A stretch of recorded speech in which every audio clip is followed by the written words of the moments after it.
One. Welcome to this week's edition of the MMA Analysis podcast. I am your host, Lance Fishel. We got a big week. This is a big week. This is a week I've been waiting for like 10 years. I'm excited. I'm nervous. I'm excited. No pressure. It's almost like I'm fighting on Saturday is how I'm taking this thing. But now, aren't you fighting Jamal Hill in a couple of weeks? Yeah. I am, but, I got to mix it up. I'm trying to get the 205 strap and the 155 strap. So we're kind of mixed. No one's ever done that. I don't know if you knew that. It's true. Yeah. It's true. Newson, how you doing?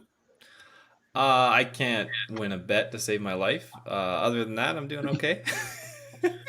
I hear you. We were just talking before the podcast. I'm on my coldest streak of my life in MMA and the hottest streak in my life in golf.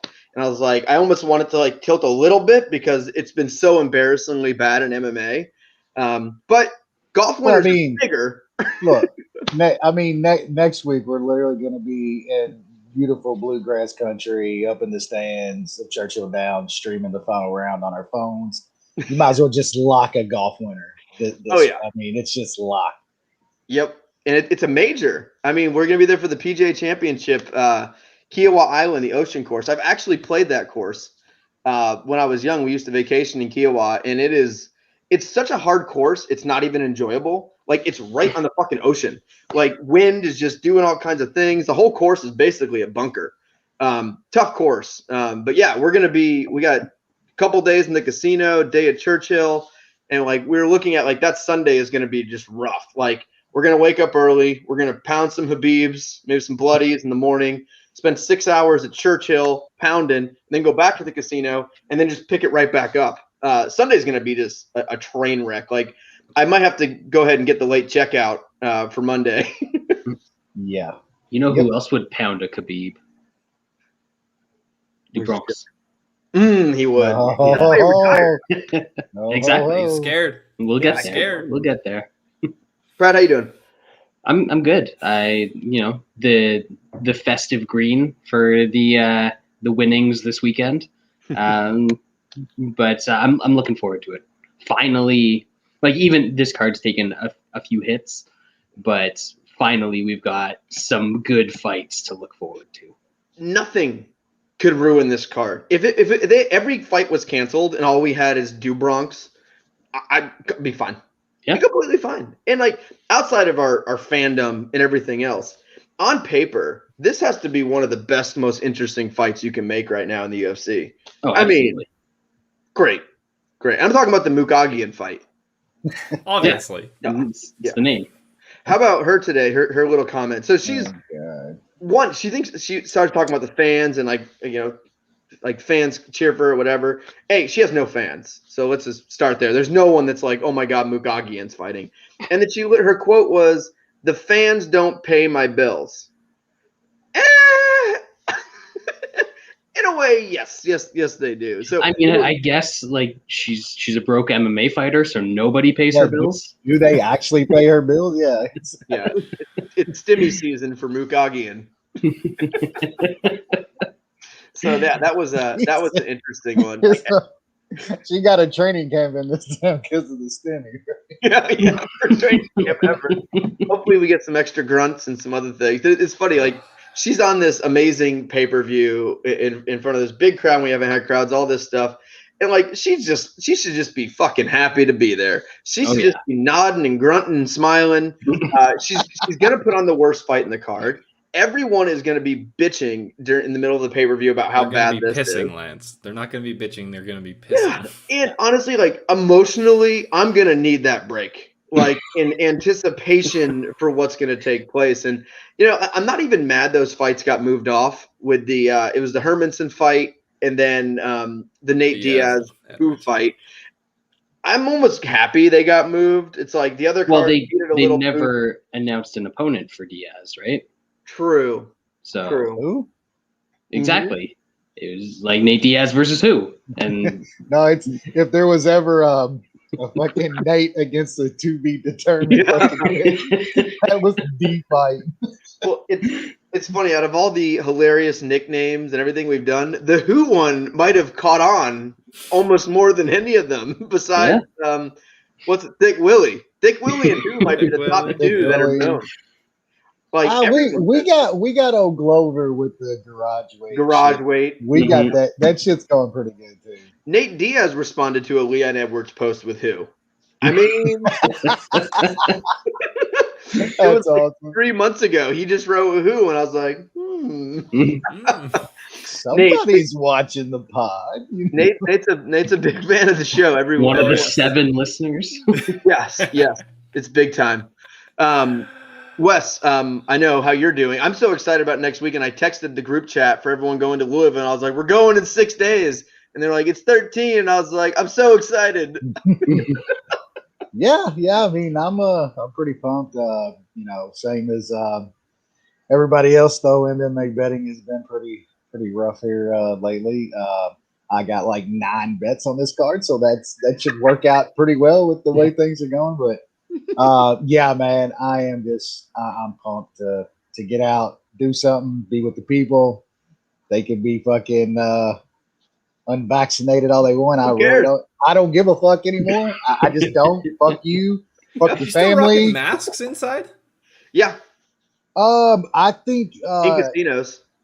Indiana did away with their mask mandate. That makes sense. Harris makes you. I would think that whoever owns it now, they're doing masks inside and shit. Most businesses are still holding them up in most places.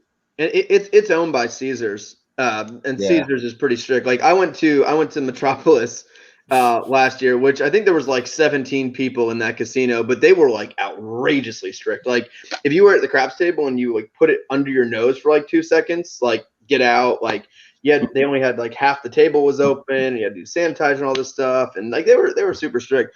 But at this point, I don't give a shit. Like I'm gonna go to the casino, I'm gonna get real drunk, things are gonna happen. Yeah, they're back at full capacity and everything over in Indiana, so like it's the shit should be it's open. Yeah, I'm like you though. Fuck you, fuck you, fuck your family. It's party time, baby. We're gonna have fun, and our boy Andrew's flying up from Texas to meet us there. So it's gonna be a fun time, and supporting Israel today with the Israeli logo. Let's not go into that, please. Let's veer away from that. Let's talk about some gas shortages. That's a little less of a hot button issue. It's fucking bad, man. Like Biden shows up, and of course, shit gets hacked. I mean, all his fault, bro. I like the pictures I saw one picture. This guy had this like 500-gallon drum just sitting at the gas station, just pouring it in. What guy tweeted literally he had like it was like a 1,500-pound fucking trailer with a 300-pound strap, and the dude literally had like a 10,000-gallon fucking tank there that once he gets going, the shit's probably gonna snap or his trailer's gonna fail. And his gas is going everywhere. We're so stupid. I saw a report that was like, please do not put gas in plastic bags. Well, they got a video. Did you see the video with the old lady fucking putting it in a bag and then double bagging that shit? Like, what are you double bag it? You're good. What are you gonna do though? Are you really gonna get home and take it out, squirt it in your poke gas? A little hole in it and just start squeezing it in your fucking gas thing? Oh my God, we're the dumbest, bro. Fucking America. I'm actually jealous of Texas this week, though. When this fight was first announced and I was vaccinated, I was like, do I do it? But then I was like, do I also want to be surrounded by MMA fans? I'm not there yet. I'm not there in my life and comfortable by being surrounded by Texan MMA fans. Yeah, maybe MMA fans, maybe Texans, not Texan MMA fans. Is that like you're walking to get a beer and dude's behind? He's like, is that a half a mask I see hanging out your pocket, you fucking libtard? This is Texas, boy. Get bottled from behind. Yeah, I'm not ready for that. Yeah, I'm not there yet. Maybe one day. But all right, we'll jump into this thing. So we had last week's card, which we talk all the time where they're don't judge a card by what's the lineup and blah blah blah. This is like I think it's 2 or 3 weeks in a row where the card is just dog shit on paper and then dog shit in reality. This was kind of tough to get through. Like overall, like I didn't watch the main event. I'm not gonna lie. I turned it off. We were drunk watching Canelo. Yeah, Wes and I were talking to Andrew about Canelo and how good he is. Yeah, that's what we were doing during the movie. I looked up once and Watterson got a takedown. And other than that, it looked like the other chick was chasing her around the cage. I mean, every fight was pretty bad outside of Gregor, which was but incredible. Awesome. Great. Yeah. Yeah, and we'll get maybe we always talk about the main event first. Well, we're not going to talk about the main event. Let's just talk about the Gregor fight first. Yeah. And the announcers in that I was dying. Right, Gillespie's a lifetime wrestler. He is a wrestler. He spent if you've been to a wrestling practice, what he did in that cage, you do that for 2 hours every day. That's just what it is. And they kept talking about, they're like, Gillespie's getting tired. CDF is wearing him out. And I'm like, CDF, who doesn't have a good gas tank, is wearing out Gillespie by making him do what he's done every day for his life for like 25 years. Come on, like anyone, like I was obviously worried as someone who bet on Gillespie during that fight, but like once he didn't get those submissions and he was able to survive, I was like, CDF's gonna be done, man. Like these Brazilian guys aren't used to this much grappling and this type of grappling. It's different. Like a 6-minute wrestling match feels like you just fucking ran 30 miles. So you can imagine what that's like as you're being punched in the face, as all those other things are playing. Like it's absolutely exhausting. So 5 minutes wrestling a national champion wrestler with all those scrambles and all those positions and constantly having to get up and use all that, like that's exhausting. And Gillespie's got some balls though, man. And when he a second he saw CDF slipping a bit, it was like, oh, I'm not even a little bit tired anymore. Like he turned it up big time and got the finish. And I hope he doesn't sit out for a while. Like I'd love to see him fight in July or August. He needs to start fighting 2 or 3 times a year. He's not young, like he said, and this guy could be a top contender. Yeah. Yeah. We've said it before in MMA, just wrestling like that in a gas tank could take you to top 5 status and most likely. That dude's better than that. Like he's got good ground and pound, man. Yeah, vicious. Yep. Well, and when CDF got him in, I think it was one bad spot with a choke. The dude doesn't panic. He's got no panic in him. Look, I was a little worried at like the end of. I won't say I was worried, but when he like kind of stumbled at the end of the first and looked like, I didn't think he was so tired that he did that. I thought he might have been hurt from something. But when they came out immediately in the second round, man, and you saw the look of CDF, how doing it, and it's like what Lance said. Say Gillespie's even more tired than him. That's his world. That's what he's done his entire life. He's going to keep pushing. Most Brazilians, and I'll give props to CDF, man, because he went in there and went for it, dude. Like he fucking went for it, and the scrambling was fucking amazing. But like when it gets to that point, man, you always want a dude built like Gillespie in those spots, man. He will make guys wilt eventually, and he said it in his post fight too. That exact thing. He's like, "This is what I do. These guys cannot keep up with this, and I feel the point where they're breaking, and that's when it's a wrap. That's when I make them quit." And he even said, "I made that man quit." I don't want to say he made him quit. He just outworked his ass to the point where he was wearing him. He was done. CDF gave it everything he had. You couldn't get him out of there. What made him quit was him not quitting. And I thought it was. I loved his statement when he was like, "I was really tired, so I had to think he must be really tired." Yeah. Like he got down to like minus 135 or something like that before the fight. I ended up playing him right before the fight. I did too. I added more. That is fucking dumb. Like Gillespie is very, very good, and in a matchup like that, I didn't get that steam whatsoever. Crazy. And then a little bit of the live in the distance after that first round. That was a beaut. But what was he? +4 or +500 just straight live after the first round. Gillespie was. I think you got like 12 or something, didn't you? Yeah. It's crazy. I mean, like when you grow up wrestling, like you are put in drills that are literally just built to make you exhausted and see what you have left. Like we used to always do these round robin drills where you'd have like groups of 4 and you'd number yourself off 1, 2, 3, 4, and then the one would do 2 minutes with 2, 2 minutes with 3, 2 minutes with 4, just back to back to back, just like that. And you'd be wrestling a fresh guy every time just to tire you out and try to get you to quit. And then coach wasn't happy with how those went. Let's do it again. Just like that. And like half of wrestling drills are designed to kill you. Like it's literally how it is. It's almost like with the military, like trying to get you to quit. Like it's kind of like wrestling. So the commentary in that fight was just hilarious. There was a wrestler on commentary. What the fuck? Yeah, was it? Well, Cruz also said some weird stuff that made me think he'd never wrestled. I forgot what it was, but he said some weird shit that like didn't make any sense for a wrestler to say it. DC was Hans saying. Moleman probably made him say it. DC was pushing that fucking narrative too. Bad. Also, let's not forget that CDF decided to cheat and come in as a welterweight for that That's fight. very true. That dude was massive. He looked like he'd been training with those fucking with shoe facing them that went over. Like that two CDF like he'd been training with for the past. Yep. Yeah, that was great. And who would you guys want to see Gillespie fight next? Khabib.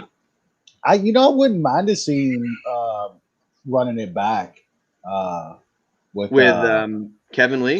Kevin Lee. He went up. Yeah, he's Yeah, down Kevin's at at 70 now. Yeah, that's right. I remember. Seeing what- that. How do you the think he does rankings against say? Mac and Cheese? He dominates him. Who?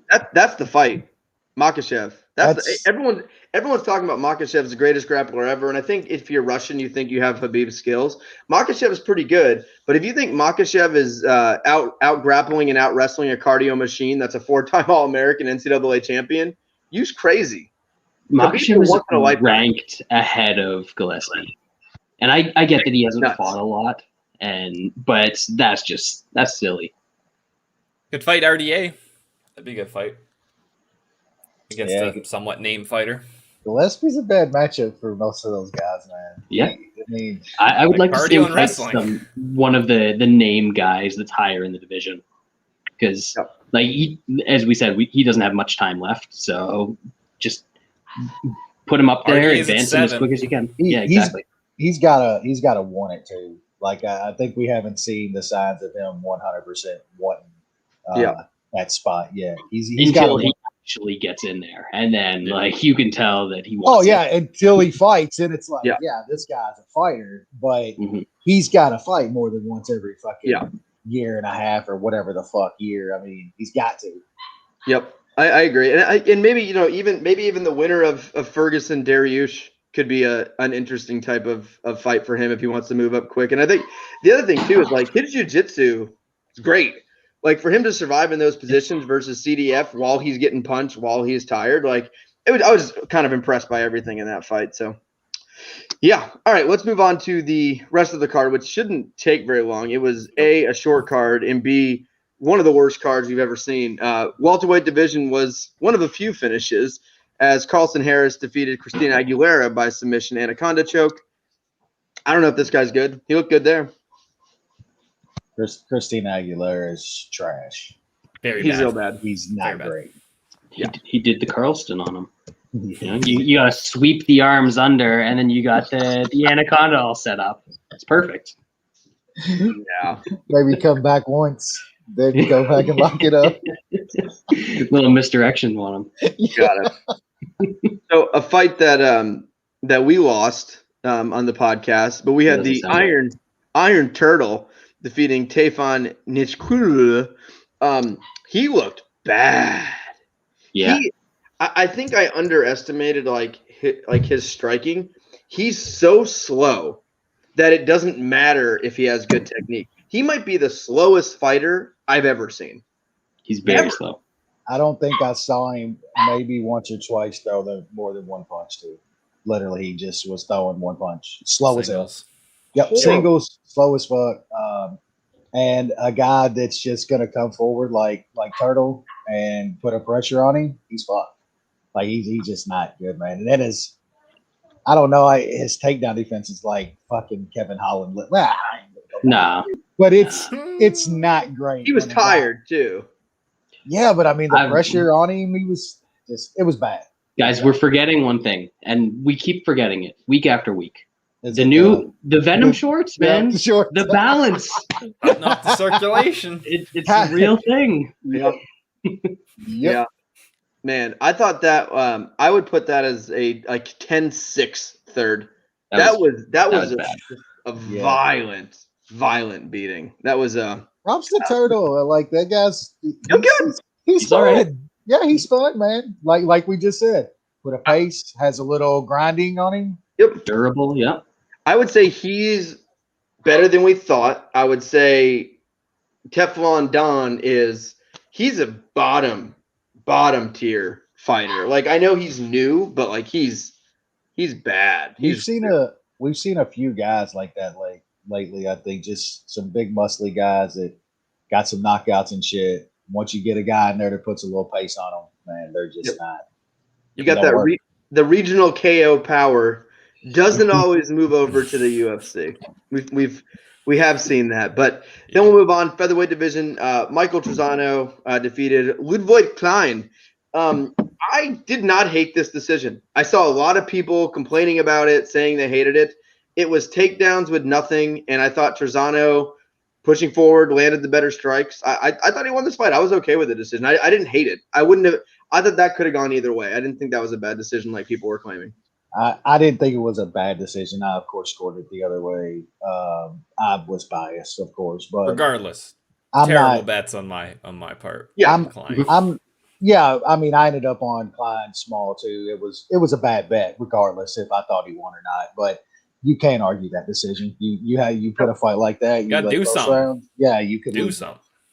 Yeah, well, I think we're finally to the point where they are not going to reward a takedown with nothing coming for it. And I think too, it's to me, it's and DC still doesn't understand this. DC thinks if you get an ass whooping for 4 minutes and 45 seconds and score a takedown with 15 seconds left and don't throw a punch, round stealer. So does BSing a lot too, which he's great besides that too.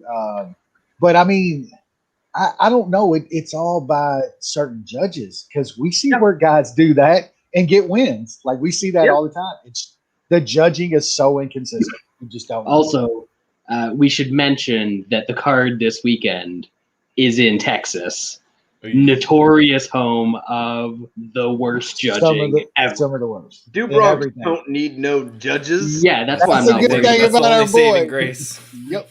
Not worried about that one. They should actually UFC should just to save a couple bucks and just dismiss the judges before the main event. Like, you guys are good. We're good here. We don't need you anymore. But the judging's a train wreck. I mean, God, in the Iron Turtle fight, we saw a 30-25 and a 28-28. Yeah. I mean, it's insane. It's not good. I mean, it's bad. Like, you know, we can say the first, and me and Wes argued a little bit on Twitter. I thought it was. I scored it pretty clearly, 30-25. I thought the first and second were decently clear in my mind, but they weren't blowouts, right? It wasn't like a man died. But to me, worse than scoring the first round for Teflon Dan is if you're not scoring that third round 10-8. At least, yeah. What's a 10-8? That was, I mean, that was death. Death. That was my whole point. Is the reason why, like I said, I could have made an argument for that score was because none of the judges had a 10-8. That was the worst part. Like there should have absolutely been a 10-8 third. That was just a complete blowout. And that's where I wish it's like it's the only sport where referees don't answer for mistakes. Like if you see like the NBA, right? If there's a missed call at the end of the game, usually like the NBA or the officials association is like making a comment of like, we reviewed the tape, we made a mistake, right? In baseball, they do that all the time. In football, they do that all the time. MMA, it's like, and those are usually like bang bang type stuff. Like MMA will have just horrible judging or horrible referee mistakes. And it's like it didn't happen. It's the government, Lance. The government's not going to admit they're wrong. True.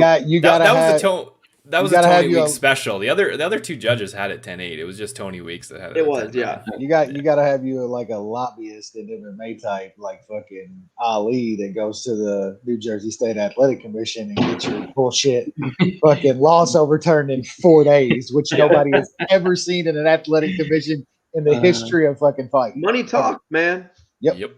That shit was funny though too, because it was like he definitely tapped. And then 1 second later, Verdum's like out cold. Unconscious.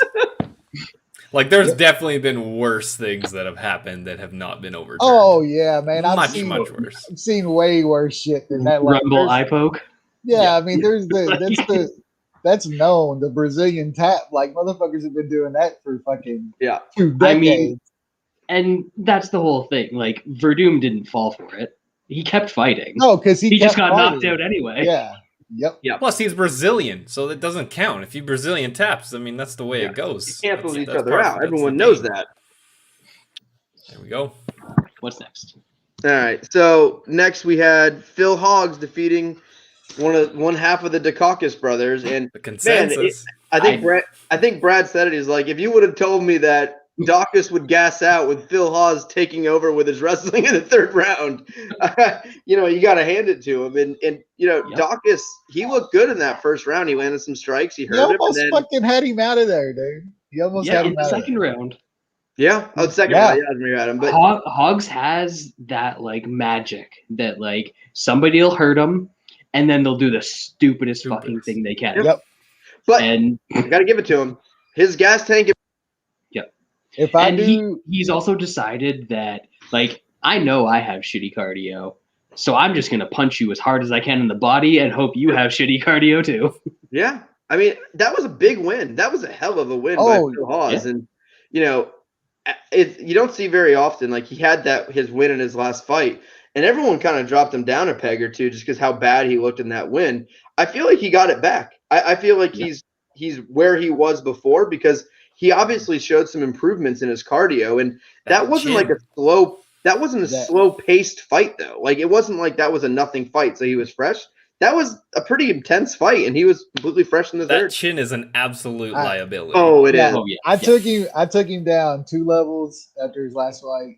I'll give him 1 back. I'm not that chin is fucking bad. It's not good. The little Dukakis brother that got the body of a Walmart fucking stopper. Like, that dude had him hurt bad a couple of times. Really bad. If I knew I was getting that kind of cardio out of him, I'd have absolutely been on him. I'd have rode it and took the chance. Yep. Like, straight up. There's no way coming out of that last fight that you thought that he was going to have 15 minutes like that going that hard. You're right, though. He has some of the best fucking luck in guys having him dead to rights and then doing absolute just dumb shit. Yep.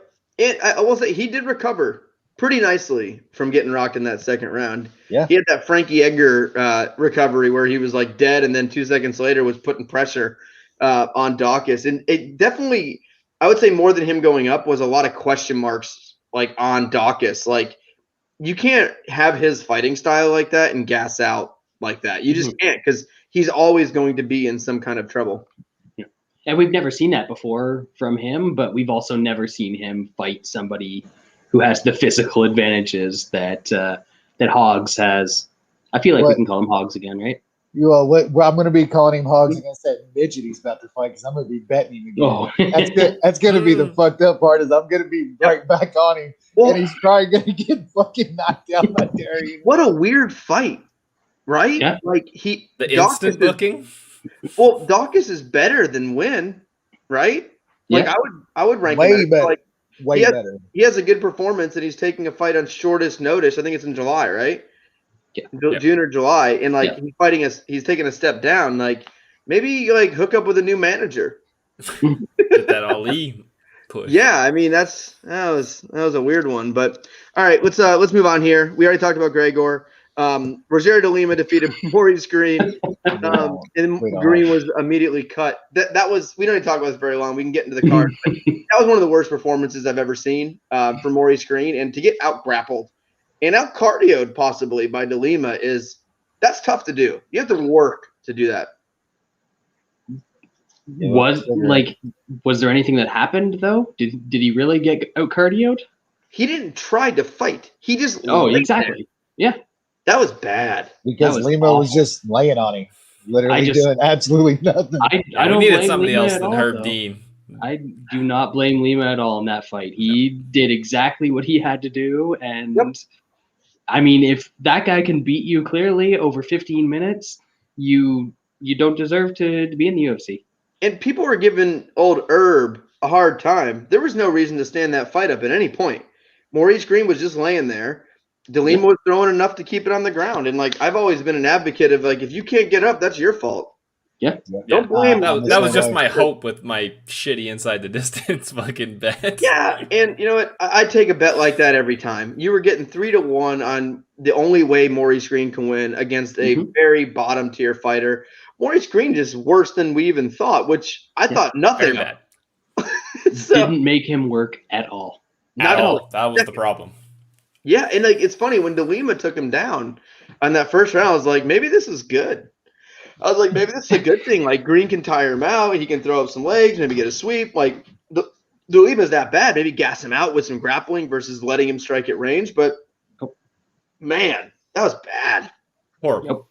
All right. Neil Magny defeated Jeff Neal. There was some Magny here, and Jeff Green after the fight. Jeff Neal said he was going to take some time off, and he has not looked right since that staph infection. Like Magny can Magny people, right? But I feel like the explosiveness that made him so good, it hasn't been there the last two fights. Like he hasn't been that explosive self. He also had terrible fight IQ. What the fuck is he doing? Trying to.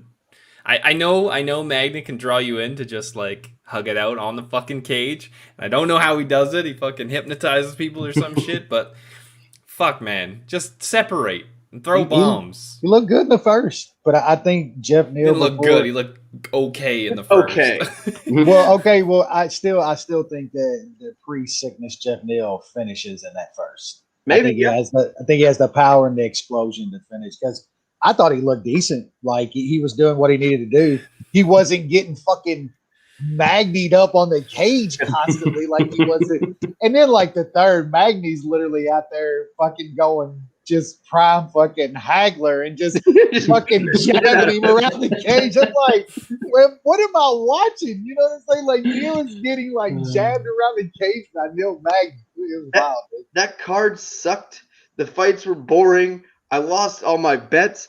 It was a travesty. If I wouldn't have woke up the next day and hit Rory 20-1, I think I'd still be reeling. I was like, well, if I hit Rory, then I'll at least make up the money plus something Saturday night because it was so bad. But man, yeah, this card just forgettable. And then thinking of forgettable, Alex Morona defeated Donald Cerrone. We got suckered in. I was hesitant. I told myself all week I didn't want to bet Cowboy. I didn't want Cowboy. And then I ended up betting it because there was so little opportunities in the card. And I'm like, fuck it, I need something to watch. And then I had him parlayed with whatever fight got canceled.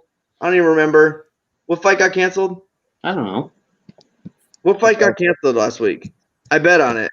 The Rothwell fight got canceled. No, the other Ryan Benoit. Fight. Yeah, so I had Benoit with Cowboy. So Benoit. Yeah, Benoit. I say Benoit too. Whatever. I ended up laying minus 175 straight on Cowboy. Nailed it. I warned you. I was betting him at minus 150 because it came way down. Yeah, I had him minus 130 early in the week, so I didn't feel as bad. But you should. Man, you should all feel bad. Yeah, dude, that was it. It's over. I don't care if he's fighting me at 155. I wouldn't bet Cowboy. I think I could out wrestle that motherfucker. Oh man. Yeah, he's in rough shape. Well, that'll do it for this card. I didn't watch the Rodriguez fight. I assume you guys have no commentary around that. Nope. All right, cool. They got to stop headlining with this bullshit, though. I mean, it's a fucking joke. All right, let's now move on to not a joke. UFC 262, and even with the changes, we lost two really big fights in Jack Hermanson versus Edmund Shabazian, and then Nate Diaz versus but great card still. I mean, Matt Schnell versus Rogerio Bontorin, that's a good fight, and the prelims are still the ESPN prelims really, really strong. This card's still really good after the first few fights. But yeah, we'll jump right in here. UFC 262, Do Bronx versus Michael Chandler. Lightweight division, Christos Giagos, Sean Soriano. You, Sean? I don't have much here. I was looking at betting like Alvarez inside the distance when that was still the fight.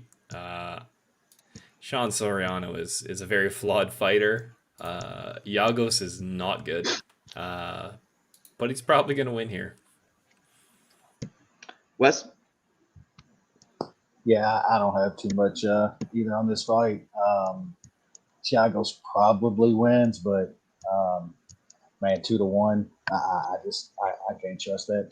I think Brad might talk about it, but I think a finish might happen in this fight though. Soriano, usually when he wins, he's getting a knockout.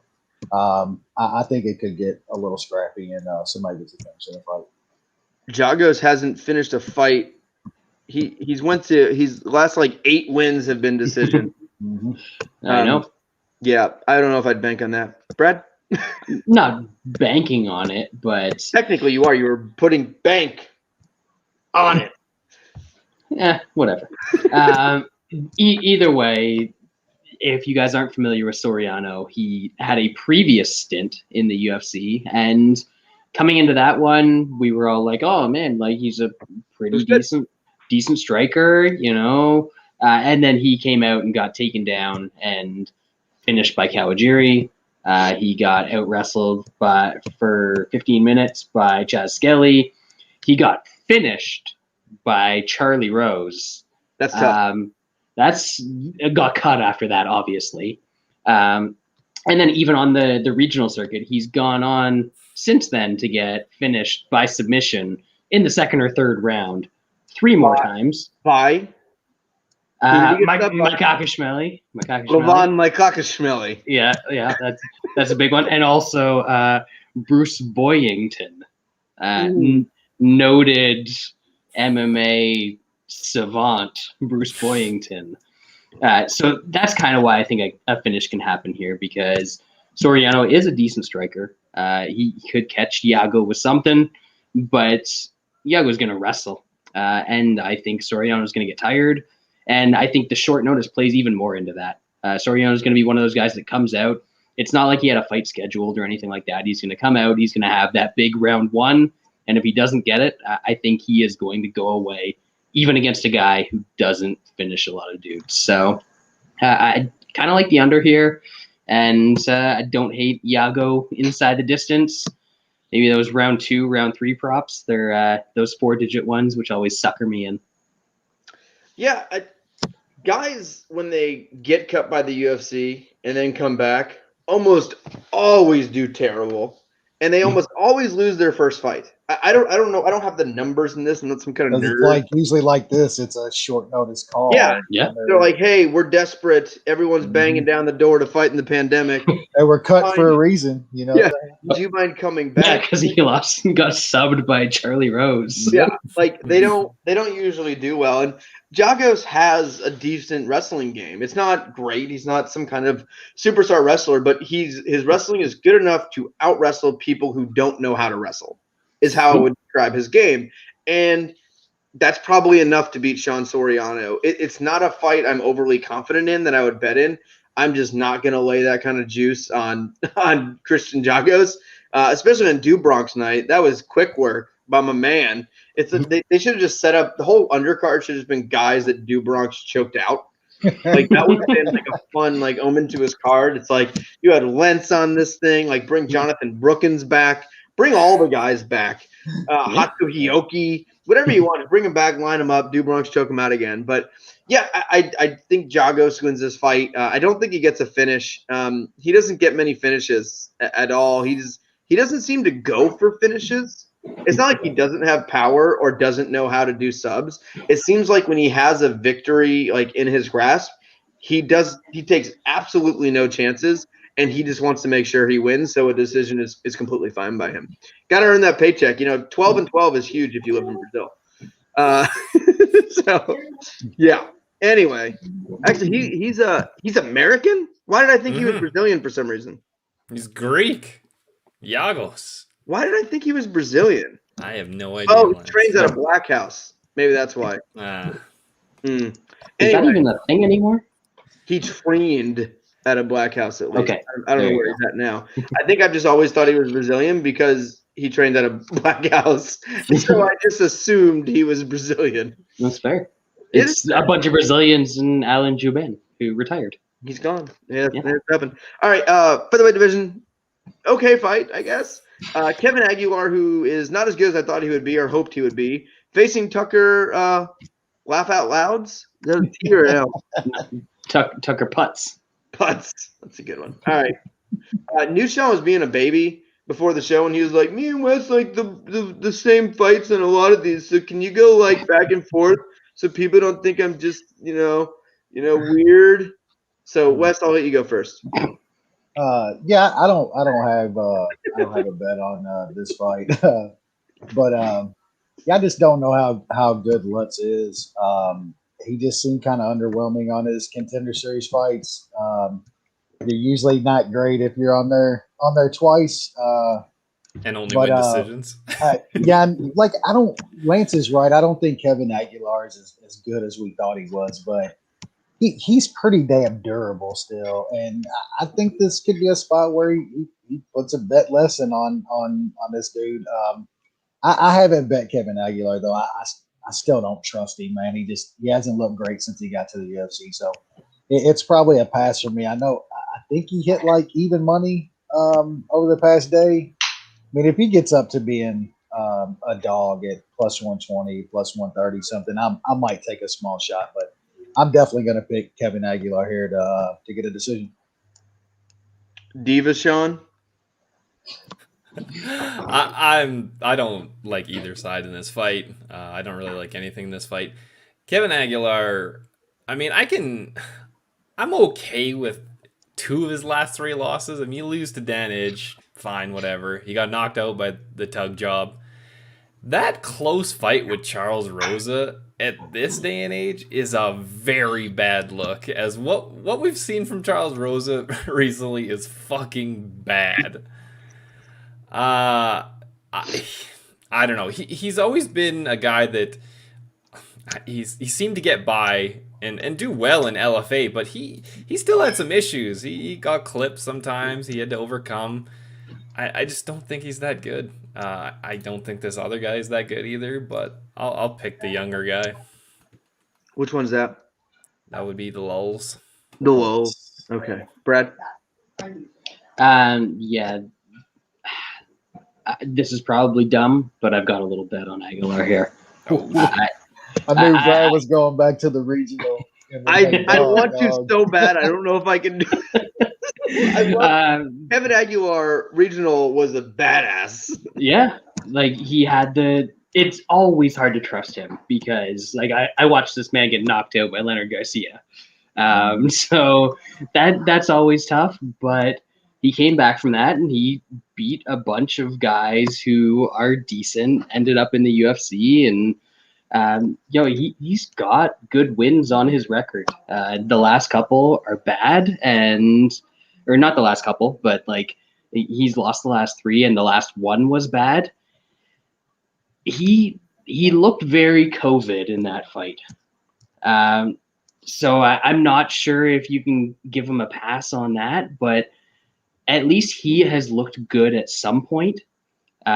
Lutz, even winning his fights, he doesn't look good. So I'll take the guy that's fought way better guys and beat way better guys at even money. And that's the way this card's gonna go. Yeah, I've bet on Kevin Aguilar a lot, and it hasn't been working out very well lately. Recently, and I think losing to Charles Rosa in 2020 is not a good look. I think losing to Dan Ige, whatever, Tugahoff, whatever, because he's not the greatest wrestler, but his striking seems to have looked worse. He's looked a little bit slower. His power doesn't seem to really be there where he used to have okay power. And I don't know. I don't know what he has anymore. I don't know if this was a case of a guy trying to make the UFC for a long, long time, and then he gets there and he's like, "Whew, goals accomplished." Like, all right, I made it, Dad. I'm on the team. And I don't know if that's the case, but he hasn't been overly aggressive like he was earlier on when he was in the regional scene and just kind of attack guys. And I don't know. I'm just not seeing. Maybe it's chin issues that have caused a little bit of that as well. But I'm not in a place to bet on Kevin Aguilar, even at plus 100. This is how you break out of the streak, Lance. I'm really glad he's not like plus 150 because I don't have to bet it. I think this is a good line I can pass. If I get the dog money, it's They Yeah. so they just it's like they just announced Derek Brunson against Darren Till. Ooh, that's not good for old English wrestling. No, it's not. The English wrestling faction does not agree with this matchup. I think we'll get a playable line on Brunson there. Who was Mike Till supposed Mike to Grundy is furious about this. fight? Who was Till supposed to fight when he pulled out? He had a better fight lined up, didn't Yeah, I think so. Oh, it was I- Whitaker. Yeah, Whitaker. Whitaker. Oh, yeah, well, This he is had better a- than Whitaker for him. he? Yeah, Well, he was for supposed him. to fight Vittori, and then he was supposed to fight Hermanson before that, Yeah. and then he was supposed to fight Whitaker. He's pulled out like 17 fights, and didn't he break his collarbone like yesterday? Yeah, it was against Vittori. He pulled out on fight week. With That, the like- broken collarbone. If he could pull out of women as well as he pulls out of fights, then he wouldn't have those child support payments anymore. Yeah, maybe next time. Maybe next time. Sure. That's a good fight. When is that? July? That's not August? bad. They keep announcing September fights. I'm like, no, August. Okay. August 14th. Yeah. that's not bad. All right, good. Yeah, I like the fight. Is that a main event of a fight night card, I assume? I would assume yeah. so. Looks like the main event. It doesn't say which exact card. Yeah, just a fight night card. You gotta give some big ups to old Derek Brunson. Like this career like resurgence of late of like get It's a big journey. fight main events. Like, man, hats off to that guy. Like, he's Yeah. older, switched camps, finally doing the right things. Like I gotta give it out to guys like that. Got somebody in his corner telling him what he should be doing in there, and he's actually doing it and winning fights. Weird. I know it's Who- weird. Rocking the Who knew? Cisco haircut. It's all good, baby. It's weird how that works. So with this amazing fight card that we have, the UFC makes you pay for being a fan. And how they're making us pay today is there are 3 ladies fights that are intertwined between the great fights. The first one is in the flyweight division, that's where the ladies really, really bring it. And we have Nina Mazany versus Priscilla Cachoeira. I think that's how you pronounce it. That's the Who's Fight Pass main event there, Lance. Don't forget that shit. I don't think we use Fight Pass. Is Fight Pass still a thing? It is for everybody outside America. Oh, well, do you remember that Chris Rock movie, Head of State? You guys Yes. remember that movie? He used to always, the one guy said this thing, God bless America and no place else. Yeah. And You I've can been have it. saying that since the movie, not the greatest movie. For Chris Rock movies, it's not bad. He makes the worst fucking movies, despite Chris Rock. Great quote. God bless America and no place else. Like, this is a Texas card. Like, I'm surprised that's not the Texas motto. Yeah. Oh, man. All right. I don't know what these people are, but you guys are more than welcome to talk about it, Nushan. I got nothing. I know Mazany kind of got hyped up off beating Rachel Ostovich. That's a big win, man. Our boy Aaron Watershow, who if you don't follow on Twitter is hilarious. He said he's really looking forward to our WMMA breakdown, so we don't want to let him down. Really give it your all, Sean. Yeah. This is horrible. Mazany is definitely overhyped, but Cachoeira is fucking horrible. So Pretty solid Mazany will probably pronunciation. win, and she'll get hyped up more, and then she'll fight. Well, who am I kidding? There's not really anybody with much talent. In that What do you mean hyped up? I've never heard of these people. Because you don't listen to fights, especially shitty fights, with the sound on. No, I don't. She's an Alaskan MMA fighter who knocked out Rachel Ostovich. She's hyped. They were. Isn't they that were, like- Isn't that like Tim Elliott's woman now or something? Mm-hmm. Yeah. Might be X actually. Is she good I don't looking? know. No, I think No, I think they're that's together. They Yeah. were out in Vegas together, and she was Oh, right. bartending, and that's when Elliot was just like sitting at the bar drinking beers and showing up to fights looking like shit. No, And nope. then they both moved back to Kansas City. Right, Nope. and that's when they both started to get better. Kind of. Or fight people that are worse, That's That- whichever way you want to look at it. Yeah, okay, I'll go. We got Malzani's gonna win this fight. She's minus 200. Who? Nobody wants to know that. I'm not touching that. Lay it, Wes. horrible. You guys you're missing the plot here. All right, here we go. So first of all, shout outs to Paul Shag, one of our guys, for Priscilla Catch a Beating, which is tremendous name for the chick who was brought in to get absolutely smoked by Shevchenko back in the day. Yamasaki had go to decision, baby. Yeah, he did. So she lost that fight. She lost to Molly McCann. Not great. She lost to the Carolina chick who fought a couple weeks ago. Also not great. But she beat Shayna Dobson in the first round by landing a punch. You know who doesn't like to get punched? Gina Mazany. I'm thinking that maybe Tim Elliott needs to do a little bit of the Jordan Espinoza stuff back home. Because whenever Mazany gets punched, she doesn't like it. She does not like it. She's not used to it. And I think she gets punched early here. 1100, round 1, catch a beating. That's how it's going down. Save your money, people. No, it's way more fun to bet something like this. Buy some better, some more craft beers. That's what I would much rather lose $25 on a bet like that than watch the fight. 25 Keltons?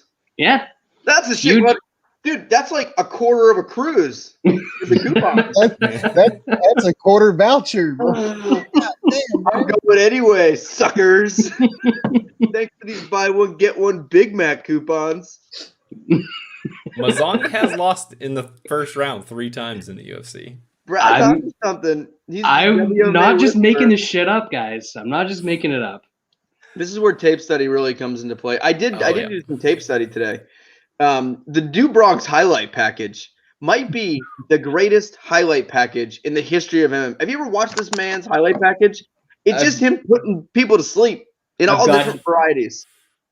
Is that him right there? Yeah, that's him beating the shit out of Nick Lentz. Is that like 1, 2, or 3? I don't know. You have to guess how disfigured is Lentz. Is that the greatest trilogy in MMA history? Absolutely. God damn, that's bad. All right. Just kept booking them. Yeah, just keep it going. All right. No weight division. The Beverly Hills Ninja is back. Jordan Wright takes on Jamie Pickett. And that's a fight. That's a fight that's happening. And it's going to be entertaining. This fight's going to rock. This is going to kill the show of awkward and weirdness. Wes, we'll start with you so teenage child doesn't cry. Yeah. When you said this, you should have known I was going to make fun of you the whole time. That's you cool, did this man. to yourself. It's fine. I mean, I can work with a demon, man. That we can give them. I like Pickett in this fight, man. I think he's not gonna have to worry about too many takedowns in this fight, and I think Jordan Wright just is kind of terrible on the feet. I think Pickett's got some pretty decent striking, and he hits hard, and I think he's gonna catch Pickett. I think he's catch fucking Beverly Hills over here, and he's gonna knock him out early. So I played Pickett straight. I might look at KO maybe on fight night after I open up that second bottle of wine. But I like him straight here. That's the best time to do it. Definitely. Sean? I don't want any part of this fight unless somehow Pickett gets to plus money. Even then, I'm probably going to have to hold back. I'm trying to not to bet on shitty fighters. What? This is the UFC. How do you even bet on UFC fights anymore? Well, you have no bet. You're gonna have like Sean's going from like 17 bets a card to 2 now. Like he's quit betting on shitty guys. It's fucking brutal, man. Both these guys love to get hit. Like, absolutely love it. The Beverly Hill Ninja likes it a little bit more.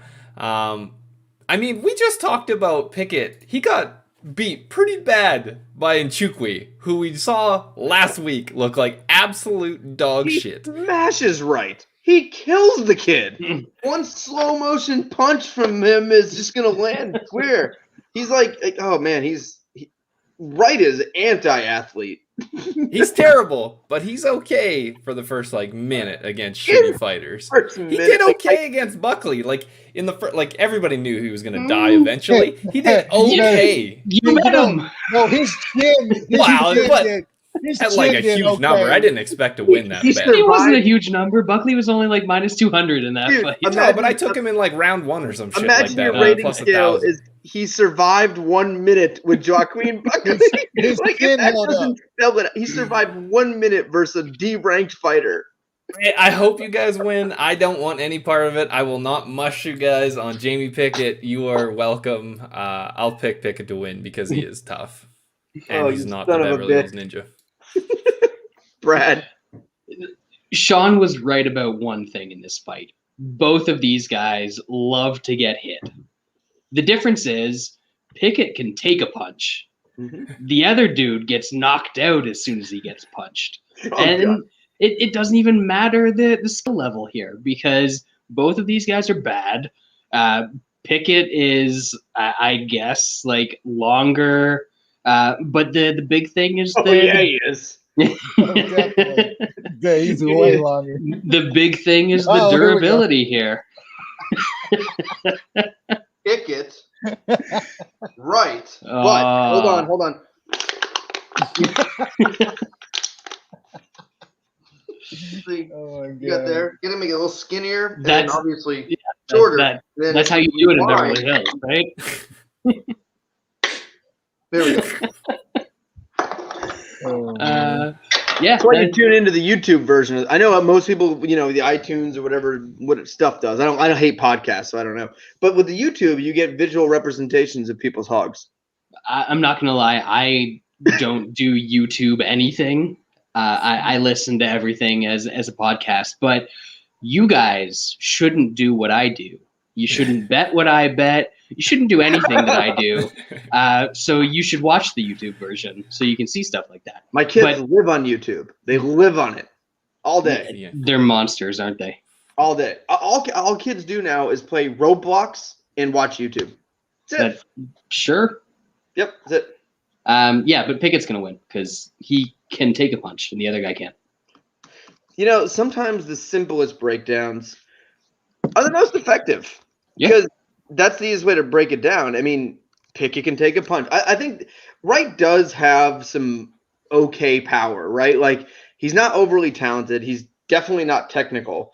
But he's a bigger dude who, if he lands a punch perfectly, he can win, right? Like, he has some power. But I think Pickett's the more technical striker. I think he has more power, and I think he has the better chin of the two. So I think those three, and this kind of fight where it's going to be a just awkward, weird striking fight with just two not so great strikers with okay power, I think it's going to be interesting. But I think Pickett has the chin and more power to be able to win this fight. I'm definitely betting Pickett. I haven't decided how I'm going to bet him yet. So it's about a pick 'em right now, I believe. I think Pickett was like minus 105, minus 110.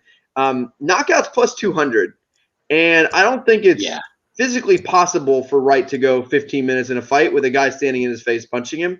And I think there's no way – Pickett is not the guy who's going to take you down and lay on you. This fight will be on the feet. And I think if Pickett wins, he's probably going to clean him out early. The under was 1.5, so not really worth it unless you want to lay a bunch of juice. And I think at Pickett plus 200, I think at knockout, I think that's a worthy play. So I'll still decide between straight or knockout, but I think either one of those, I think it's probably going to be the same result. I think Pickett cleans him out in the first round.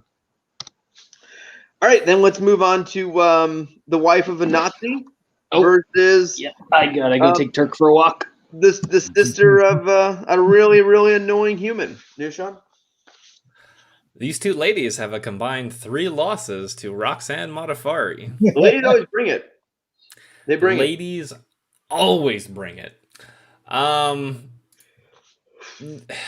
These are both very flawed fighters.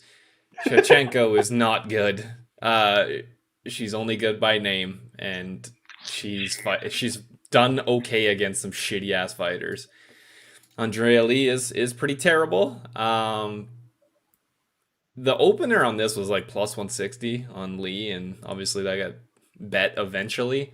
At that number, I would probably take it. Now it's a pick 'em. I'll leave it. This is terrible fights. I'll pick Lee.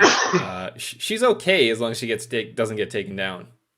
She might get taken down by the shitty Shevchenko. This is not a good fight. Wes? Yeah, I think Shevchenko really sucks, and the fight she's won lately, she's got some really like favorable matchups. I think Lee knows she needs a win here, and I think she can keep this fight up, and I think she can win a decision here. I know that I got the worst, well, not the worst of it, but I got like some plus 110. It's a small bet. I just think you got to take a dog price here on Lee against somebody who I think is just she's getting old, and she's just got a lot of hype from her name, man. So I'm gonna take a small shot. It's just fine. I like a bunch of shit on this card small. This is one of them. I'm gonna take some Lee plus money. Yeah, I got absolutely nothing except this lady claims, even though she was married to a Nazi for several years, did not notice that he was a Nazi, despite the Nazi tattoos. Never saw him. Usually dead giveaway. Because I know that's a big fucking clue. I know Jew lovers don't get swastikas on their body. So I would have to assume if you were the wife of a man who has a swastika on them, you might want to take a stab in thinking he could be, anti-Semitic. But she didn't know. Common error. It happens all the time. I mean, just story old as time. I didn't know what that symbol meant. I just thought he was a good guy, just got in some trouble as a kid. So that's my breakdown for Andrea Lee. I do think she can win this fight, but I don't care. I think she's lost a bunch in a row, right? Hasn't Lee lost like 37 fights in a row? But she's kind of pretty, so they keep her around. Yeah. Nothing. Sure. I hope she loses. Brad? One of these fighters is the shitty fake sibling of a fighter who can actually wrestle, and she's fighting Andrea Lee. So even like the shitty sibling narrative that we usually want to go with, I'm not sure it applies here, because even if she learned how to do one takedown, she can probably take down Andrea Lee. So I've seen this line come down. I don't care. I'm not going to bet it. It's bad.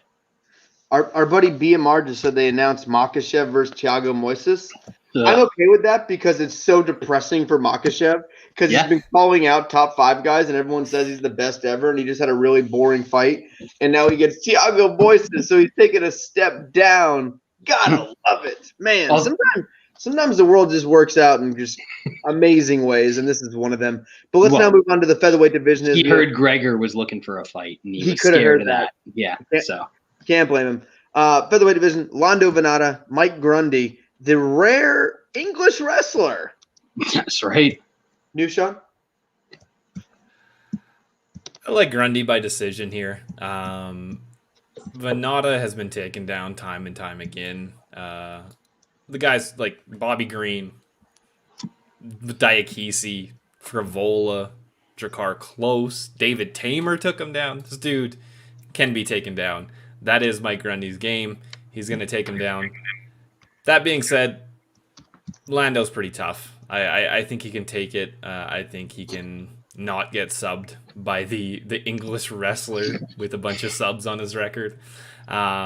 But I think Grundy is going to take it here. So I played him for a unit at plus 205 by decision. Do you remember when Do Bronx retired David Tamer? Yes. Hey, I just turned that one off. It was next on the playlist after Lentz. What happened? David Tamer was like going into that fight like a pretty good hyped up guy. I think Do Bronx was like a pick'em in that fight. Yep. And then Do Bronx elbowed him to death and then choked him dead. And then no mas. No more. City Tamer lasted longer. Oh, yeah. You can't fight if you're dead, Lance. Can someone who's listening to this please research what happened to David Tamer and then please let me know? Because that'd be great. Because I'm very curious. Wes, what do you think? Yeah, I like Grundy in this fight too. Yeah, I think he can get takedowns on Lando here as well. I mean, Lando likes to get a little wild too. I think he's going to open himself up for some easy spots for Grundy to get in. We kind of joke about it, but he is a decent um, British wrestler for once. He's got a little bit. So yeah, I don't know, man. I know Bando. He's really tough, but I don't know. I kind of feel like Grundy might get him down and maybe get a late finish here, man, because I think he's going to spend a lot of time on his back taking some stuff from Grundy here. So I just played him straight. He's probably my second favorite spot on the entire card. So it's a pretty good bet. I might end up throwing something on him inside the distance, though. I think he could possibly get a late finish in this fight. Brett? Yeah, I'm not expecting a finish from Grundy here, but my breakdown of Lando Vannata is that he made Bobby Green look like a very smart, consistent, reasonable fighter. And it's Bobby fucking Green. Like, we've seen this guy a million times do the stupidest shit you can think of. But somehow Lando did stupider shit in that fight. And then also, if you get out wrestled by the British non-wrestler in Mark Diakisi, what's going to happen when you fight the British wrestler? The British wrestler. That's right. That's some Commonwealth Games champion shit, or like probably bronze medal. I don't know what the actual accomplishments are. But yeah, I like Grundy here. Like, he just had a competitive fight with a much better fighter in Movie Star, and now he's fighting a guy who you can't trust at all, who's cutting down to 145 for the first time in his life, who is already very inconsistent and doesn't have good cardio or anything like that. So I like Grundy here, even if he doesn't get the finish, which I don't really think. I don't expect Lando to come back in the third round and do some crazy shit to put it on Grundy. So I took a little bit of Grundy. I think I got minus 120, minus 125, something like that. Yeah, we got a wrestler versus a guy who's known for throwing weird, crazy strikes that leave himself open for takedowns, and a guy who just always on the other side of takedowns and laying on his back. And you always think, God, if he could keep it on the feet, he can't. He can't keep it on the feet. He doesn't know how. He hasn't altered his game. He hasn't changed his game. He hasn't gotten better. For being British, Grundy has good wrestling. Like, I think he does. Look at guys' form I look at a form double leg, right? If I see a guy shoot a double leg, I can tell if they wrestled or not. I can tell if they've grown up wrestling. And, some of these guys who don't know how to wrestle, like they stop on their doubles and all that. Like, you can see a guy who's blasting through and turning the corner really quick in one motion. Those guys have usually wrestled. And Grundy's that kind of guy. He's got a good double leg. And he's actually really good in the ground. His submission game is underrated. He's got pretty good jiu-jitsu, and I wouldn't be overly shocked if Grundy gets an early submission as well. I think he's that much better on the ground, and we've seen Lando's holes, and there they are. So, all right, let's move on now to, I don't know what this is, middleweight division, Cachoeira Souza, Andre Muniz. Cachoeira, one of my all-time favorite fighters, as everyone knows, and it takes a lot for me to go, this guy's worst. He's there. He got knocked out on top by a jab. You, Sean? I didn't say I wasn't betting him for sure. I might still bet him. I didn't say that. I'm not betting Cachoeira unless he hits plus money. So for the love of God, can this line not hit plus money? Because it's absolutely terrifying to have money on Cachoeira Souza at this point in his career. I think this matchup is okay for him. The guy he's fighting is a jiu-jitsu guy. Unfortunately, Cachoeira seems like he could be knocked out by a brisk wind. He was. So he might get knocked out by a jiu-jitsu guy, which will be very, very sad. I think he can get on top of this guy and take rounds and possibly sub this guy. So I'll pick him. I hope I don't have to bet him. Let's just not hit plus money, and I'll be happy. Man, I was trying to pass this, maybe play a small prop. Did you guys see what Cachoeira's sub is? They're just like they're forcing you to They're bet. asking you. Come on. What it is, Wes? Jacare sub is plus 530. Just begging you. Begging. I mean, you ain't got to do too much begging to take. You can just something put like 20 Keltons on it, like a fifth of this cruise ticket. Look, call me just an idiot. I'm going full Lance here. I'm going with an old washed Let's fucking go. dude that can Worthington. not bet. Yeah, man. I'm taking a little shot here. I played him straight, like minus 105, minus 110, something like that. Gonna take a little sub too. There's not gonna be a better matchup for Jacare. It's just not gonna happen. If he gets fucked up by this guy, it's probably curtains for him in the UFC. This is an absolute winnable matchup for him. Get this guy down, go to work. I think he can do that, man. So I'm gonna take one last ride with old fucking Gator, man. You got to. That sub number's kind of crazy. Gotta take a sprinkle on that as well. 41's old, and Jacare is an old 41. I hate it. I love this man. I've made so much money betting Jacare. It's outrageous. Man, I don't know. I don't know if I have to. Brad? You have to. You have to. Can I just play it by sub? I don't even know Like you can 20 play it by sub though. Just put like 25 Keltons on it just so I can say I bet on him. I took some straight. That's I just fair. played him. That's if you just want to say that you bet on him, then I can just see like that. 25 Keltons.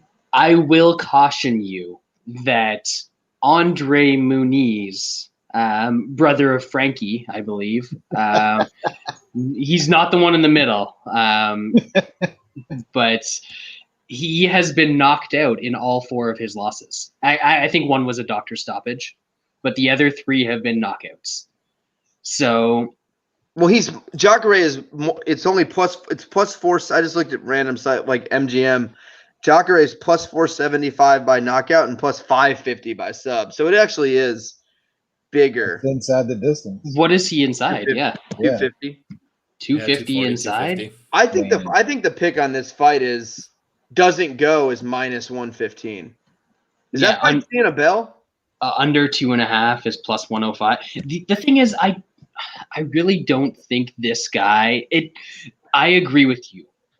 Somebody took a whole bottle of Worcestershire sauce and they poured it all over Jacare. They threw that gator in the slow cooker and they're just waiting to chow down. It's tough though because this guy doesn't have power and he's a grappler. Do you need power to knock out Jacare? Kevin Holland from his back laying down, basically slapped him in the face, and Jacare was like, "Whoa, God! Oh God! I've been shot." Yeah. Kevin Holland's limbs are so long that I feel like there's some leverage there. Yeah. Something weird happened. That was the most embarrassing knockout I've ever seen in my entire life. I agree. I don't think that Muniz can do the same thing. I don't think it matters that Jacare is worst. And I agree that he is. Like he can still sub Jacare? he can't sub Jacare. But can you not envision Jacare's on top and then all of a sudden No. You gotta listen to it. Jacare's on top. Hammer fist. He's holding it. Jacare goes for an arm triangle and then just falls down and then he's on his back. And then Munoz lands one punch from ground and pound, and Jacare is just splattered all over the canvas. No, I can imagine that because Kevin Holland did it from his back. This is one of those fights where there's going to be like a little bit of a respect factor as well because you've got the young grappling BJJ guy against people are like, oh yeah, Jacare is really good at jiu-jitsu. No, Jacare is one of the all-time greats at jiu-jitsu. If this turns into a grappling match, even at 41 years old, Do Bronx.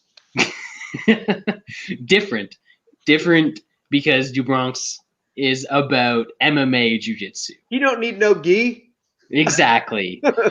But like, if this turns into a grappling match, Jacare wins it. There are very few people that I think beat Cachoeira in a grappling match. Kevin And in a Holland. striking match, I think this dude is just as susceptible to get knocked out as Cachoeira. So it doesn't go. Minus 115. That's a good play. Sure, I'm just going to take Cachoeira. I'm doing it. Minus 110. Doing it. All I can imagine here. So the worstest of this fight. Cachoeira is so washed. He's next level. He's through that. I've seen a lot of moments where you go, oh my God, that guy's washed. We've seen it like with my boys Koscheck, with Frankie, with all these guys, these wrestlers that I like, they get older. I see the washed moment. I've never had a washed moment quite like Cachoeira eating a jab on top of a man and being just hit with a baseball bat. That was one of the most eye-opening experiences I've ever seen. He had half guard versus Kevin Hall, and he got knocked out 1 second later. Bad, and just how he reacted with it. Like, he reacted like his whole like equilibrium had shut down from this jab. Like this was the end of his life. And I can't help myself but think Cachoeira is going to get a takedown. He's going to be doing stuff. He's going to end up on his back. He's going to get swept, whatever it is, because Cachoeira is so worse. And I think he's going to eat one punch.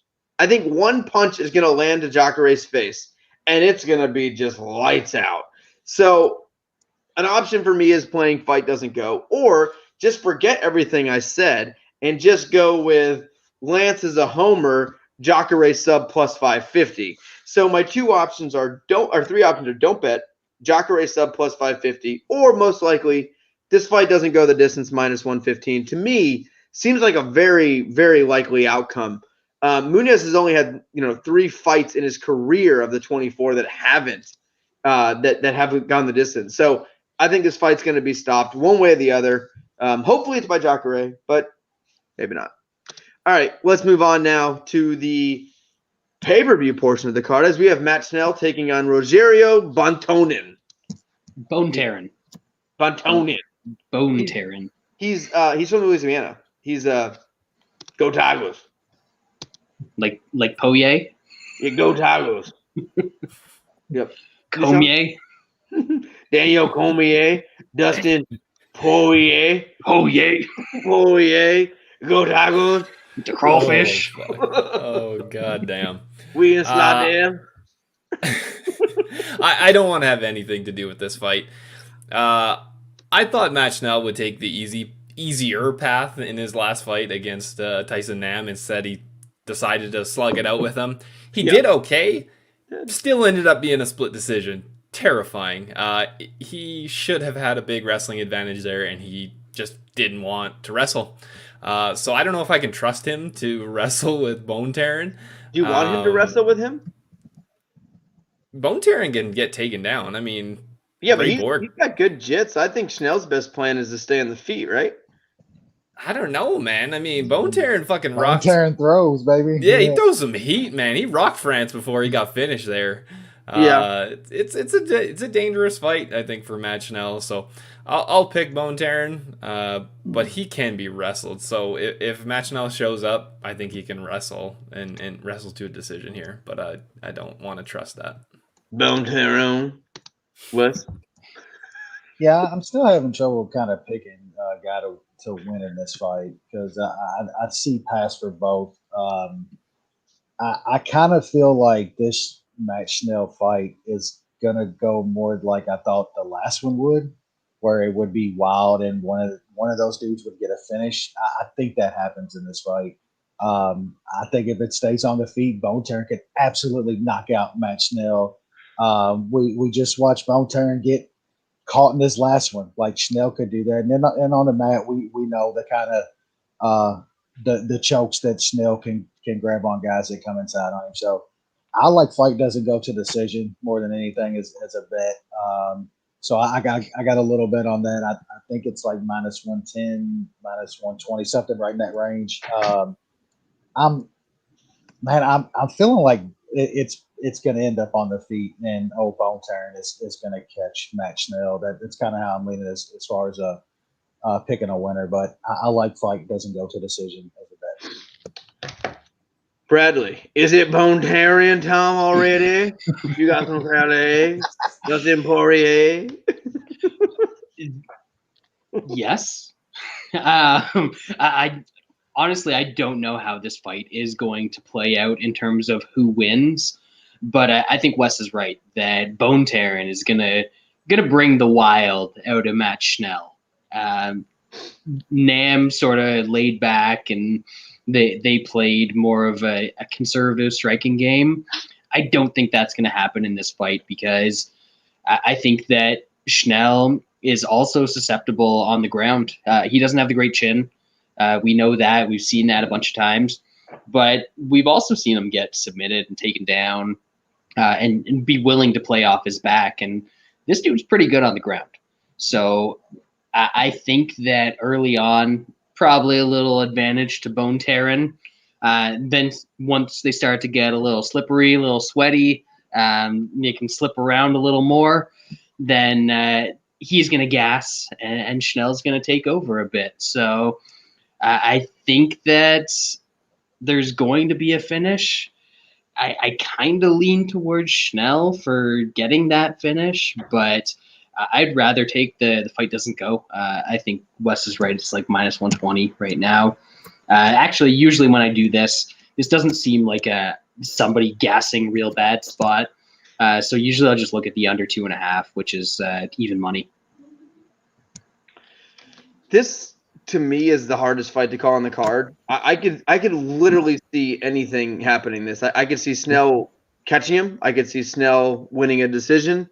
I could see Bontorin winning by sub. I could see him catching him. I could see him win a decision. I have no idea in this fight. I know sometimes like no idea about the dog, but I'm not running too hot right now in the old MMA world. I still see, I think, a little more than 50%. I see Schnell winning a decision. Actually, I think it looks very similar to the Tyson Nam fight where he's dealing with a guy that has decent power. I think the fight ends up playing on the feet, and I think Schnell is just a more technical striker than him, where he can land his pot shots, he can keep the distance, outstrike him without getting caught with something big, and I think that's the most likely outcome is a Schnell decision. But like I said, I could see any of those other ways playing. This is a great fight. I really like this fight. I hope the UFC isn't dumb enough to cut Bontorin if he loses the fight, because this is a really good fighter who's had some just tough fucking matchups over and over again. Like no favors here. He fought, Ray Borg in his first fight, and then he has Kai Kara France, and now he's got Matt Schnell. He's actually going up in quality as he loses, which is usually not a thing. But Bontorin, he's there. He's just slinging hurricanes, eating some gumbo. Plus, you like saying his name. Bontorin. That's definitely not how you pronounce it, but I feel like that's how everyone should pronounce it from now. It just sounds New Orleans, I'm just saying. It's on Marco Chef. All right. Not everything is knowledge. You can make anything into New Orleans. Levant Michael Schmiller. That sounds French. Is that French? There's not too much Cajun in there. What do you think New Orleans is? Come on. I know, but there's got to be some Cajun in there. There was no Cajun for that one. It's a thin line between French and Cajun. Everyone knows it. It's Bontorin.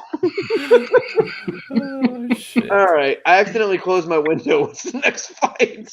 The next fight is a great one. Fire. Is this Chookagian? No. That's Actual even fire. Better. Than... Here, I got to back up. Shane Burgos, Barboza, Barboza, Gumbo, Perat, Dustin Poirier, Dushan. Yeah, this is going to be an awesome fight because Burgos comes forward, he throws heat, he gets hit a lot. And I know Barboza has had some issues in the past with guys that really push him backwards and push a pace, but he's also had some success against some decent guys. I mean, against Dan Hooker, who's a guy that likes to come forward and throw a decent amount of strikes, he was able to pick him apart. Barboza's power seems to be pretty decent at 45. He was able to drop Amir Khani a couple times, dropped Ige. Burgos has a kind of...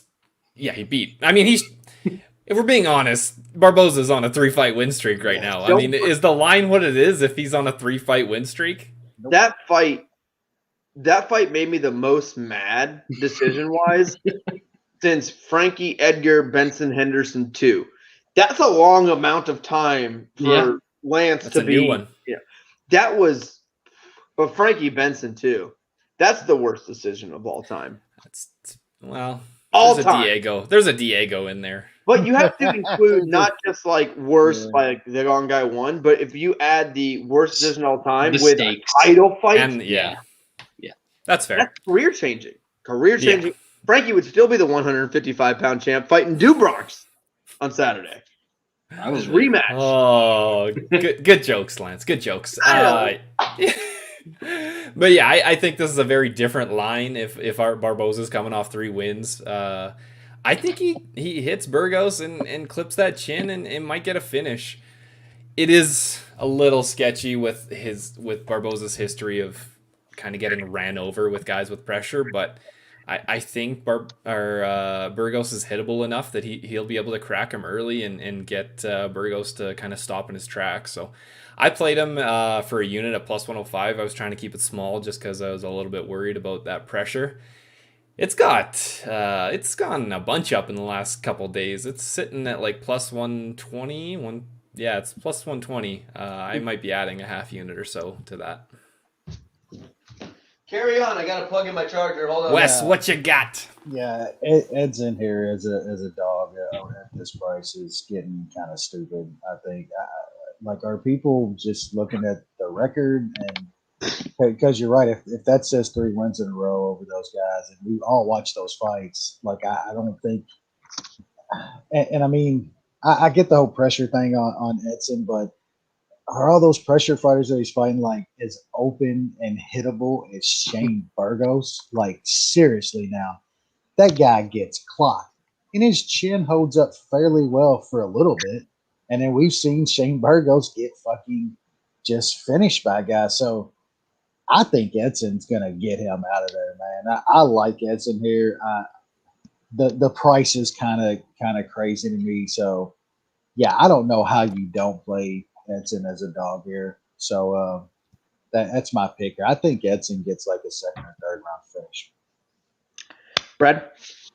I'm definitely not as confident in Edson as Wes is. I think Sean kind of nailed it in his first sentence. Burgos is going to come forward and he's going to put the pressure on Edson, but he is also super hittable. And people want to act like just because he comes forward means that he can't get kicked. But like Cub Swanson kicked the shit out of his legs. There's been a bunch of guys in the past that have landed a shitload of kicks on him. And Edson always kicks guys, even when they're moving forward. When Ige was moving forward, he would kick him. When Felder was moving forward, he would kick him. He's going to kick Burgos a lot. He's going to slow down that movement. And I think that helps him in these fights. And that's why they stay competitive and he doesn't get blown out, is because like he does damage to these guys early. There are few guys that kick to the legs as hard as Edson Barboza kicks, and you can't just walk through them. You can get inside for periods of time, but now at 145, he's still got good takedown defense. Not that he has to worry about it in this fight, but he's able to push off and get distance, and I think he's going to be able to get distance in these fights, and he's going to be able to land kicks as Burgos is coming in. And also, this seems like a spot where Edson could absolutely highlight reel a guy that is completely open defensively. Like, if there's spinning shit or something up the middle, flying knee, I don't know what it is, I could absolutely see Burgos ending up on Edson's highlight reel. And I guess I kind of have to pick that, even if, you know, the dynamic is kind of that Burgos should take over. I think Edson can scare him off in this fight. I think that there's enough coming back at him that he's not going to just want to walk forward and take that shit for 15 minutes. Yeah, I like Barboza here. I'm worried, but I have to play it, I guess would be my stance on this. I'm not overly confident in Edson, and even as bad as that decision was in the Dan Ige fight, which it was dreadful. Very bad. Barboza looked really bad in parts of that fight. And I don't know. I'm not overly confident. If this was like Barboza as a favorite, minus 120, something like that, I would not be playing this fight. But I think as an underdog, I'm kind of forced to. I do think he used the leg kicks. I do think he can, weather the storm a little bit. But Burgos is super aggressive. He does get hit a lot, but that man hits hard. He's got some clean boxing. He does hit really hard. He's a guy that could put anyone away with one punch. Like he has some clean hands, and I do hope the leg kicks are coming early for Edson Barboza. And his leg kicks are different. This isn't that bullshit calf kick shit. Like Edson's trying to just literally just cut your legs off with his kicks. It's not your fucking leg. It's still your leg. Your calf, it's just all your leg. The calf kicks are cheap though. Not everyone. All your leg. Not everyone can do what Barboza has been doing the last 10 years with leg kicks. Absolutely not. No. He's different. Absolutely not. I almost wish he would just focus on just calves like all the other idiots. Like he'd be undefeated. How quick does he get Burgos out there if he goes straight calf kicks? Let's go calf kicks. Finish my calf kicks. I mean, you got guys who don't kick hard, knocking guys, hurting guys really bad with calf kicks at 4 or 5. Barboza lands 2. I think the legs just the calf muscles just shoot. That whole nerve is dead. It's like falling straight over you. Yeah, but I think Barboza can win this fight and should win this fight more often than not. But it's a close fight. But I think as an underdog, I don't think he's washed yet. Offensively, he has looked good. He has tired a little bit later in fights. He hasn't blown me away with his performances as of late, but I think he's doing enough to win. I think his chin's okay. He has won 3 fights in a row. I think we know that. And I think he wins this fight. I think Jane Burgos is tough, though. It would not shock me at all if Burgos puts him out either. So we'll see. Plus money. I think it's worth the shot here on our man. Does anyone have anything to say on Chookagian other than she sucks? Again? Again? She can be taken down. Araújo's got okay takedowns. Araújo can lay on her for a bit. Striking's somewhat close. I took Araújo out by decision at plus 210 for a unit. I took a little unit. A Kelton? One whole Kelton? One whole Kelton. I took a little Araújo just straight at some plus money, like plus 125. I think she's just gonna grind up the move and win a decision. She's really bad though, guys. She is. Yeah, Does Carnival Cruise Line know you're putting a whole unit on this? That might be putting the summer cruise in jeopardy, New Sean. It's a bit scary. You could get a credit instead of that, man. Suckers. Yeah, no. They had to put this on the pay-per-view because if they put it anywhere else on the card, they wouldn't sell any pay-per-views. Yeah, this is selling it. This is not Do Bronx. All the fans in Texas, very well educated MMA fans, know the ladies always bring it. Yo, your tits. Except they're not going to say that. I don't know if you've seen these two wonderful ladies, but that's not something you would yell at either of them. Anyway, I got nothing. Let's move on here. Co-main event, great co-main event. Kurt Ferguson takes on Beneil Dariush in a fight I love. I think this was the perfect fight for both of these guys. Sean? Yeah, this is a pretty good matchup. Just kind of where these guys are in their career. Ferguson coming off some rough losses. And Dariush kind of streaking late in his career. It's a bit surprising. It was a good win against CDF. This is a pretty decent step up for him. I got to go with Ferguson in this one.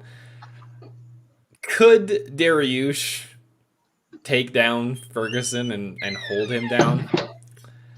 I don't know. I mean, obviously we've seen it happen. I just don't know if Dariush is that good, if he has that good of a top game.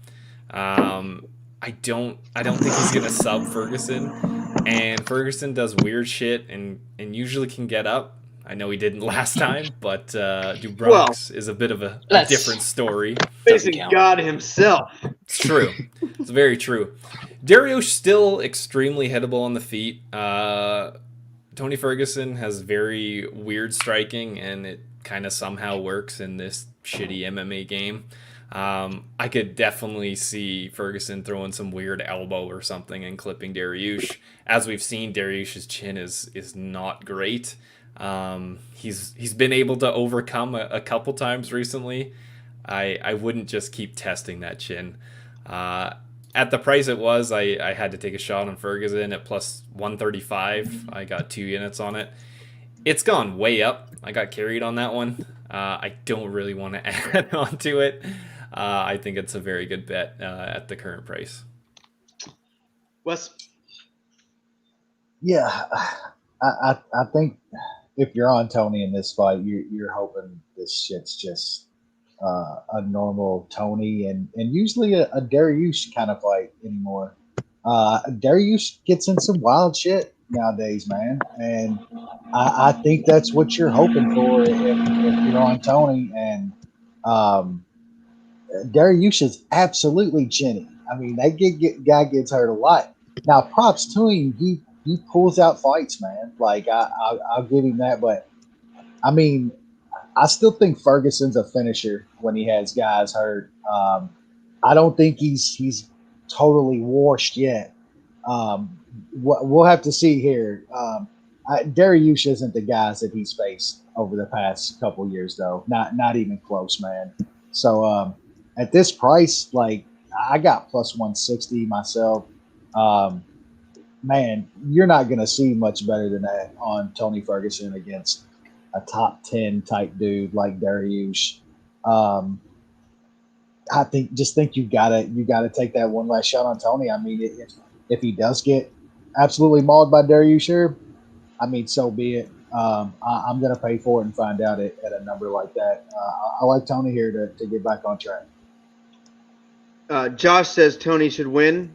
Happy times, Josh. Yeah. How's Josh doing these days? Yeah, you guys have all met Josh, right? Yeah. Pastor Josh, thanks for listening.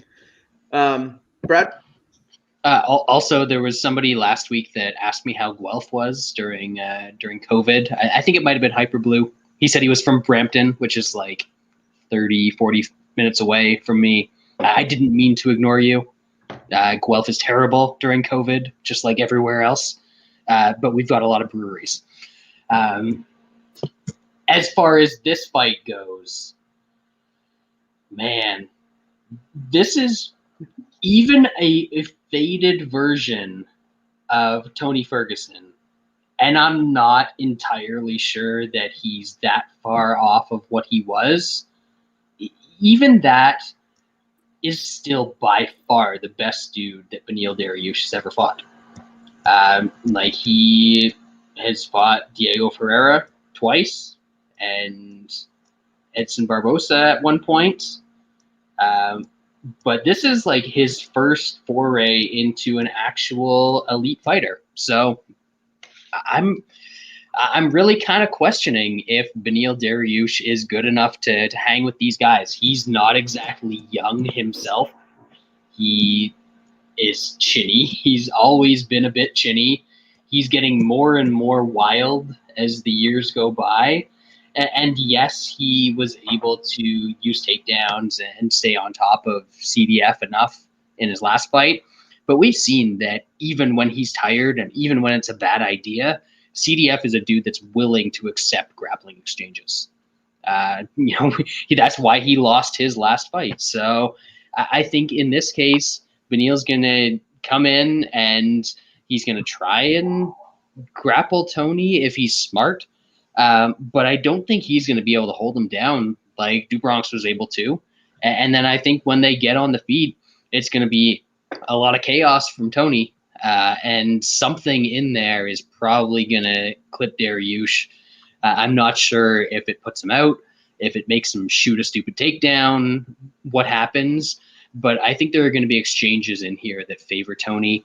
And he's going to get either dominant positions out of it or do a lot of damage to Dariush in those exchanges. So I like Tony in this fight. I don't think that he's completely gone like people seem to think he is based on losing to Gagey, where he took a shitload of punishment, but he still stuck around for almost the entire 25 minutes and was throwing stuff back. or getting out grappled by Do Bronx and not even really, well, he basically survived 2 rounds against Do Bronx with one arm, because he got that one arm completely jacked up at the end of the first round, and he still managed to survive the next 2 rounds. So He was faking it. Yeah, there you go. It's because he didn't practice jiu-jitsu before that fight. But yeah, I like Tony here. I don't think he's as done as people are making him out to be, and you can get plus 155 on him now. I got to take that. Yeah, I like Tony here. I can't, I don't know why, but I can't envision this fight actually hitting the mat. I think when you think of like Tony grappling is fun, Dariush a grappler, you think, okay, this fight's going to end there. This will be interesting. Let's see what happens. I actually don't think it's going to happen. I think Tony's going to want to keep this fight in the feet, and I don't think Dariush has the wrestling chops that has Do Bronx to be able to take Tony to the ground. So I actually think this fight's going to play on the feet, and I think on the feet, Dariush has shown some, I don't even want to say a power. He's connected on some shots that have hurt some humans. He's no technical striking whatsoever. Lands some weird shit and has been in some really fun fights. Very, very, very chinny. And I just don't think Tony is washed. I think Tony has lost a step. And I think at the level Tony's been at for so long, he lost a step. And in my opinion, lost to the 2 best guys in the weight class, in Do Bronx and Justin Gaethje. I think Poirier, whatever. Even if you want to say it's 2 of the top 5 guys in the weight class, like it's still not bad. I think like how they are in a matchup for Tony, I feel like Justin Gaethje is more of a nightmare matchup for Tony than Dustin Poirier. I feel like Do Bronx and Gaethje are the worst possible matchups for Tony. I don't think Tony's washed. I think he's lost a little step, and I think even losing a little step, he has the skills to be able to beat Dariush. And usually when guys get older, they lose the chin. Tony's chin's still fine, right? Like, it wasn't like Gaethje was landing these little shots that were hurting. Gaethje was fucking murdering him. He was committing murder, landing Gaethje bombs. Gaethje bombs are the worst. It's like the fucking bombs on Hiroshima. Like, those are big ass bombs, and he survived them. And I think Tony has slowed down a little bit offensively, but I think he has enough here, and I think he can keep the fight standing. I think his unorthodox striking and Dariush being really chinny, I don't know if he'll get a finish, but I think he's going to hurt him a few times, and I think he's going to hurt him enough to start gassing out Dariush, and I think Tony takes over late, and I wouldn't be surprised if Tony gets a late finish or just dominates his fight in the feet. And if it does go on the ground, I'm not exactly worried. If you can be under Do Bronx for 13 minutes and not get finished, I'm not really worried about Dariush submitting him. So I love Tony in this fight. I absolutely love him. Plus 150, I think we're getting a steal. I think we're looking too much in a couple results versus who was fighting and what we saw. So,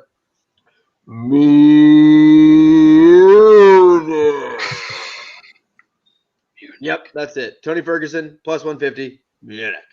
All right, let's go to the main event of the evening as a bit of a squash match for a main event, but I'll take what we can get. So we have lightweight division, title on the line. Khabib got scared. He left. Charles Do Bronx Oliveira taking on Mike MAGA Chandler. New Sean? Do you want to do the honors, or you want to just keep it regular? Not curse him or anything like that? Go. We're good. I think this is going to be a scary first round for all involved. I'm a bit worried at how Chandler can start. I think he knows his way to win. His wife's worried about how they can finish. That's why they adopted a kid. Booyah! He just updated his will before this. Oh, man. I think this first round is going to be a bit scary. I think Chandler is pretty scary on the feet, especially early. He throws big power. He's quick. If he doesn't catch him, though, I think Do Bronx is going to take over this fight. Chandler's fucked. If he doesn't finish him and he goes for his takedowns, I think that is the best case scenario if you're Do Bronx. a guy that's getting tired shooting takedowns on you, you're gonna enjoy that. That's just served up for what you do. I think Do Bronx does all right on the feet. He's come a long way. The dude is fucking good, and I know he hasn't got the chances. It took him forever to get to fight good guys because nobody wanted to fight him. The dude is scary. What he has now with wrestling, with his jiu-jitsu, and now his improved striking is fucking terrifying. That said, things can happen, especially early in fights, but I like Do Bronx here. I'm sorry. I do. I got him at minus 125 for 3 units. Inside the distance is only a couple cents more. I could honestly see him TKOing somebody. I know kind of everybody thinks that he's going to probably grab a sub once, whether Chandler goes for a takedown or gets tired or whatever. He could easily just smash him out. He's done it before. He's got good striking on the ground. I might just add a bit more on the money line. Wes? Yeah, it's glad to finally be here. Like, this dude has deserved this for a while now, man. Sean said it best. Like, at this point, Do Bronx is a scary motherfucker, man. Like, he is so good everywhere. I think if Chandler is going to be a little, I don't even want to say scary, man. And I know I probably shouldn't be that confident against a guy like Chandler, but the way Do Bronx has learned to use his footwork and length on the feet, and are we seeing Chandler really laying a bomb on him early, man? I have a hard time seeing that. And I think after Chandler's trying to shoot takedowns, Chandler's throwing those big hooks. I mean, a few minutes of that, and it's going to start getting tiring, man. And I think Do Bronx has just got all the ways to win here. Even if Chandler does get him down, his scrambles and subs from his back, and it's just a problem everywhere, man. I think this goes into the second round, maybe the third, but I think this gets into the second round, and there's a scramble, and Do Bronx ends up working around at Chandler's back or something. I could see him pounding Chandler out. Of course, the sub is always there for Do Bronx, but I almost see him getting into some kind of scramble, getting the back or something, and throwing down some ground and pound on Chandler. I love Do Bronx in this spot, man. Not surprisingly, I got in at minus 130, and I have to win a couple units on that. And I think the dude deservingly is finally going to be a champion. Bradley? All right. People that go by Charlie Sheen, he's like a weird pedophile or something. Charlie Rose / Rosa, bad MMA fighter. Charlie Ontiveros. Charlie Olives sounds like a waiter who wants to remind you of the unlimited soup and salad. All right, you get to Chucky. You got Chuck Liddell. You got Chuck Zito. You got the doll from Child's Play. This man, good. If you don't want to call him Do Bronx, which why wouldn't you? You got to go with Chucky Olives. No, there's no olives. But it's got to be, if you're going to use that, it's got to be Chucky. Yeah, I mean, but you can't use that. You can't change something. You can't change something. We've been saying that for years, though. We've been saying Chucky Olives for years. Because that is a mobster that will put you into River, baby. All right, that dude will put you away, and he has. He's Do Bronx. He is Do Bronx. If you want to say Chucky from the Bronx, I'll allow it. You want to say Chucky from the Bronx all day? I mean, he's so good at this point. He's like one of those mafia bosses with like 7 nicknames. I mean, you can call him. I just call him the GOAT. That's all I need. There you go. But do we want the real breakdown or the pretend breakdown for this one? We can go real. I think the pretend one is Michael Chandler winning. Well, yeah, the pretend one is, Chandler's dangerous in the first round and like athletic and explosive, like his African American heritage. He can close the distance, all that. As long as you're 2%, or you I'm adopt, going to be honored or you him adopt. for King Day. All that sort of stuff. The real breakdown is that this version of Do Bronx that you see in 2021, this man has anybody that's in the cage with him under constant duress. He is going to march forward. He is going to throw a shitload of volume. He's going to throw big punches. He's going to throw big knees. He's going to throw big everything up the middle. And Chandler's like a tiny little midget dude. And I can say that because I am also a tiny little midget dude. So it's all right. I saw a picture earlier today that was Do Bronx next to, it turns out it was Joe Benavidez. I thought it was a picture of him next to Chandler with the size difference between those two dudes. It is very possible that early in this fight, Do Bronx just throws a knee straight up the middle, and Chandler tries to come in and throw something and absolutely gets obliterated by it. If that doesn't happen, though, these two guys are going to come together. Do Bronx is way bigger, and Chandler is a very good wrestler, very accomplished wrestler, athletic dude.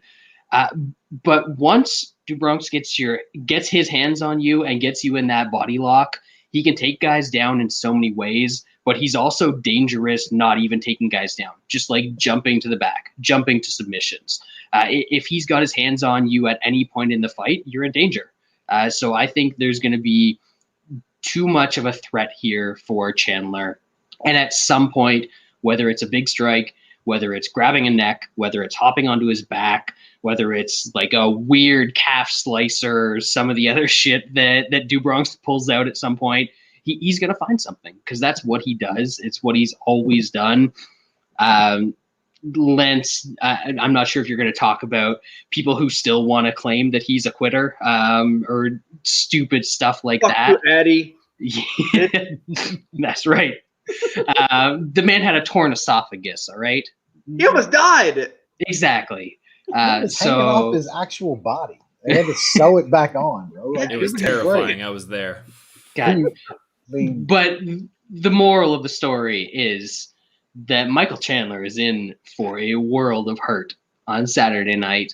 And Do Bronx is going to find a way to finish this fight because that's what he does.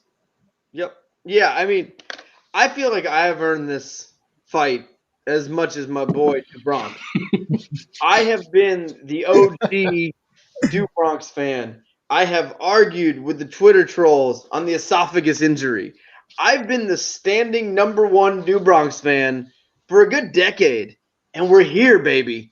Yep. Made it. We fought through adversity. We did it, mama. We back. This is a different man. As I was watching Do Bronx highlight film today for my tape study, this is a different dude. He's a different dude in so many ways. He's a different dude with his striking. When he first came up early in his career, he couldn't strike. I'm not going to say he was Ben Askren, but his striking was very low level. His wrestling was average. I call it jiu-jitsu wrestling. He had the wrestling that jiu-jitsu guys learn to do when they're not wrestling wrestlers earlier in their career. And then I think body. He's a lot bigger than he was. I think when he first moved up at 145 to 155, well, that's obvious. When he moved up from 145 to 155, he did it the right way. He gained muscle. He gained a lot of muscle. He filled in. He looks good. The one most underrated part of his game is the wrestling. This guy has turned into a dominant wrestler. And I know everyone keeps talking about his jiu-jitsu and keeps talking about his striking and how that's improved. His wrestling has gone from here to here in the last few years. And I think what really throws off, and we've seen him take down wrestlers, right? We've seen him take down, guys who have really good wrestling chops. And I think what really screws guys up at the lower weights, these wrestlers, is when you're, Michael Chandler, right? When he was wrestling 150s in college, no one works upper body when you're wrestling in college at 150. It's all in the legs, right? The upper body is almost always for the heavy guys. You look at the heavyweights, the upper echelon guys, the big guys are the ones that are doing hip tosses, lat drops, things like that, bigger things.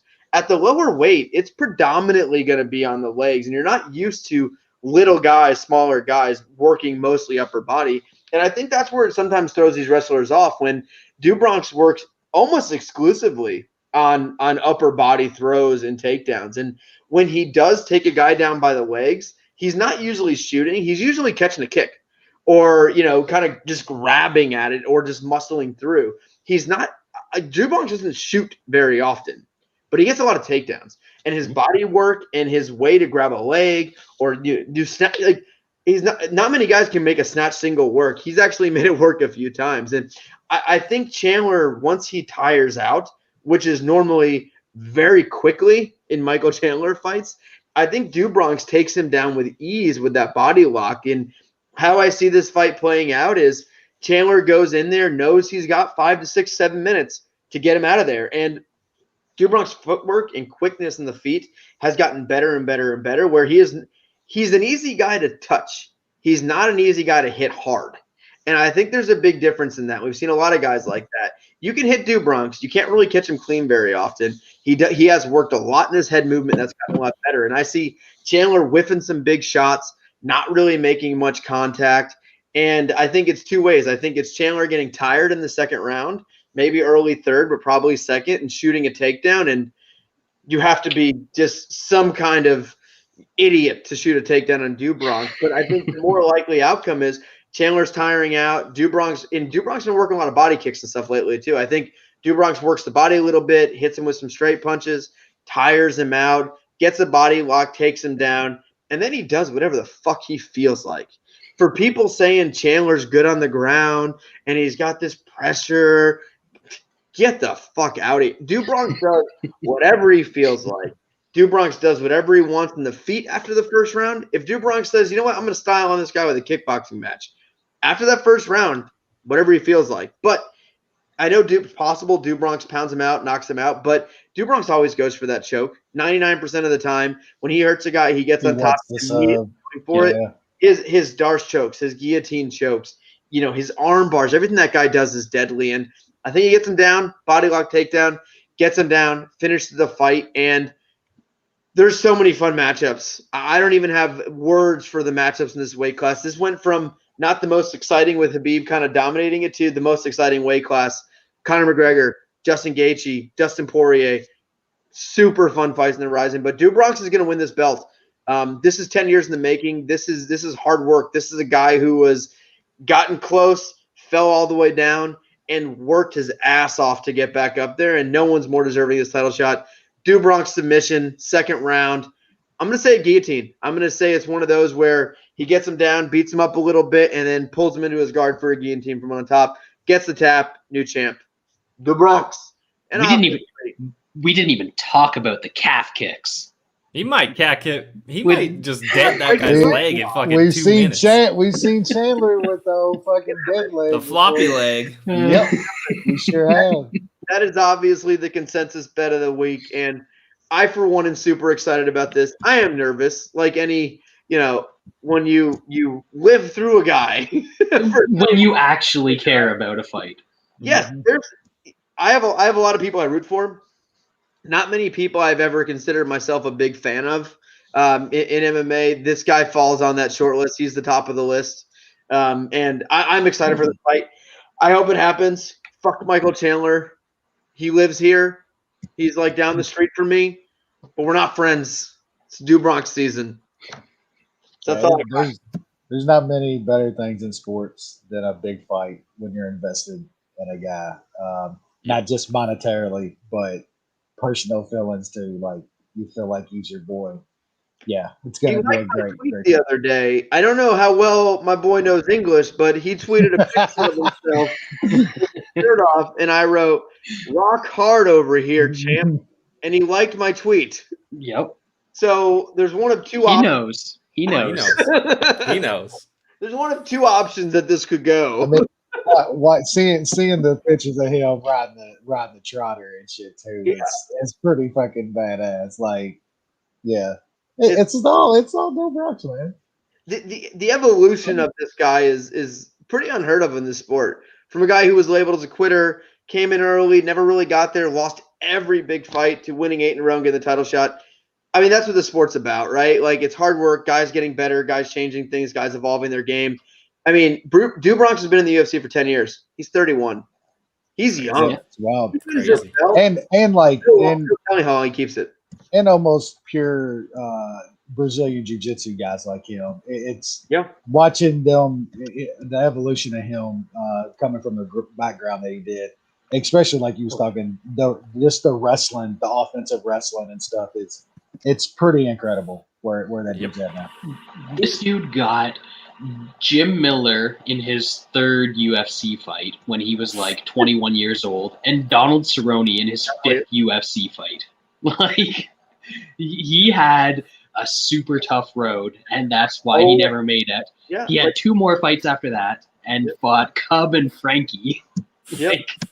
And then he had Holloway. He had Ricardo Lamas. Yeah. He only, looking back, right, he only lost 2 really good guys in early in his career. And I think even the Felder fight, which was the only loss that he's had at 155, I think it was still early in his 155 career. He was still figuring things out. He's a different guy. And I think the one thing with him that he really, more than any of those other things, he gained confidence as being the best. Yeah. And I think that's always going to be the number one thing. And you could always sense from him that he was uncomfortable in the cage. Like in those big fights, like with Max Holloway and some of those fights, like he looked uncomfortable. Look at how he looked when that Tony Ferguson fight started. Like he just got to the grocery store, time to put some shit in the cart. Like that's all it was for him. And the confidence in what he's done, and he's able to advance his skills. It's a great story. And I know we're all huge fans of Do Bronx, so we're going to be rooting hard for him on Saturday, bet or not. This isn't about a bet. This has been the fan of the podcast for a long, long time. So we're all excited. Thank you guys for listening. We appreciate it. We'll be back next week to celebrate the Do Bronx victory. I'm going to get a bottle of champagne. We're going to pop it. We're going to be doing all kinds of weird things. And me and Wes are going to share a twin bed in Louisville. Really get close together, really become, and then really do some weird things, and then really get weird with that champagne. Hey, make sure you download that pic of Do Bronx in the sauna. Bring that with you. Make sure you have that. It's going to be great. If you do live in the Louisville area, if you're in the area, we will be at the casino next weekend. So if you're in the area, feel free to say hi. We're going to be having fun playing craps. I roll more hard 8s this side of the Mississippi than anyone. It's known. I'm a shooter. So come on, get some free money. But we really do appreciate it. Hope everyone enjoys the fights this week, and we will see you next week.